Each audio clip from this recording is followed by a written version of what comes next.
Hi అండి, నమస్తే. Welcome to Sai Annapurna kitchen. ఈరోజు మనం గోంగూర ఫ్రాన్స్ కర్రీ చేయబోతున్నామండి. ముందుగా ఫ్రాన్స్ అన్నీ శుభ్రం చేసుకొని ఇలా కడుక్కొని పెట్టుకోవాలండి. అలాగే గోంగూర కూడా బాగా శుభ్రంగా కడిగేసుకోవాలండి. కడిగేసుకొని ఇలా క్లాత్ మీద ఆరబెట్టుకోవాలి. వాటర్ అంతా అయిపోయేంత వరకు ఆరబెట్టుకోవాలి.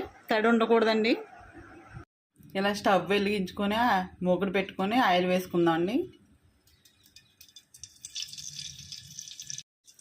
ఆయిల్ వేడైన తర్వాత గోంగూర కడిగేసి పెట్టుకున్నాం కదండి, తెల్లక ఆరిపోయింది. అది ఆయిల్లో వేసుకుని వేయించుకోవాలి.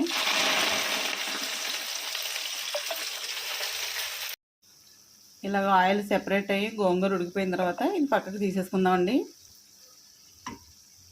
ఇలా గోంగూరను పక్కకు తీసుకున్న తర్వాత ఇది ఆయిల్లో ఫ్రాన్స్ కూడా వేసుకుని వేయించుకుందామండి.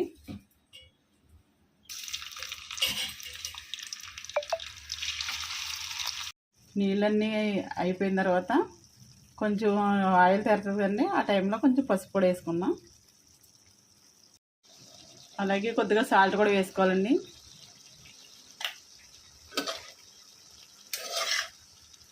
ఇలా వేగిన తర్వాత కొంచెం అల్లం వెల్లుల్లి పేస్ట్ కూడా వేసుకుందామండి. ఎక్కువ వేసుకోకూడదు, కొంచెం వేసుకోవాలి.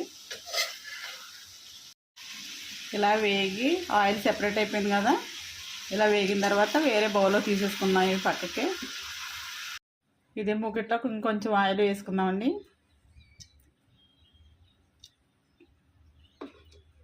ఆయిల్ వేడైన తర్వాత జీలకర్ర వేసుకుందాం. జీలకర్ర వేగిన తర్వాత కట్ చేసుకున్న పచ్చిమిర్చి కూడా వేసుకొని వేయించుకుందామండి.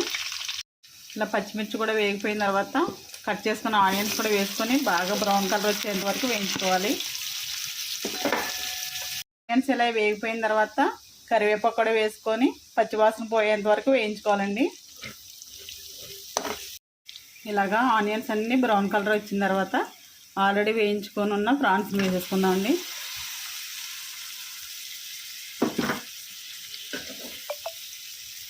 ఇలా కలిపి వేగిన తర్వాత 2 స్పూన్లు కారం వేసుకుందాం.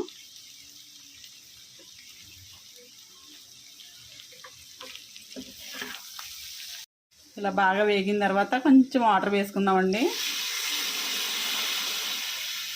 ముందు ఎక్కువ వాటర్ వేసుకోకూడదు, కొద్దిగా వేసుకొని కాసేపు ఉడికించుకోవాలి. ఇది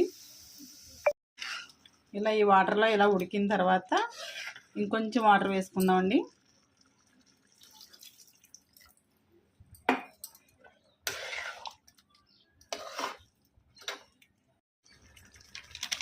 ఇలా ఉడికిన తర్వాత కొంచెం ధనియాల పొడి, కొంచెం జీలకర్ర పొడి వేసుకొని బాగా కలుపుకొని ఉడికించుకోవాలి. ఇలా ఉడికిన తర్వాత గోంగూర పేస్ట్ని వేసేసుకుందామండి. వేసేసుకొని ఇదంతా ఇందులో మింగిల్ అయ్యేంత వరకు బాగా కలుపుకోవాలి. బాగా కలిసేంత వరకు కలుపుకొని ఒక 10 నిమిషాలు ఉడికించుకోవాలండి. కావాలంటే ఇందులో చింతపండు కూడా వేసుకోవచ్చండి. ఆల్రెడీ నేను పుల్ల గోంగూర కాబట్టి నేను చింతపండు వేయట్లేదు. సాల్ట్ కూడా ఈ టైంలోనే చూసుకొని వేసుకోవాలండి. ఓకే అండి, గోంగూర ఫ్రాన్స్ రెడీ అయిపోయింది. ఈ వీడియో కనుక నచ్చినట్లయితే లైక్ చేయండి, షేర్ చేయండి, కామెంట్ చేయండి. మా ఛానల్ని సబ్స్క్రైబ్ చేయండి. Thank you.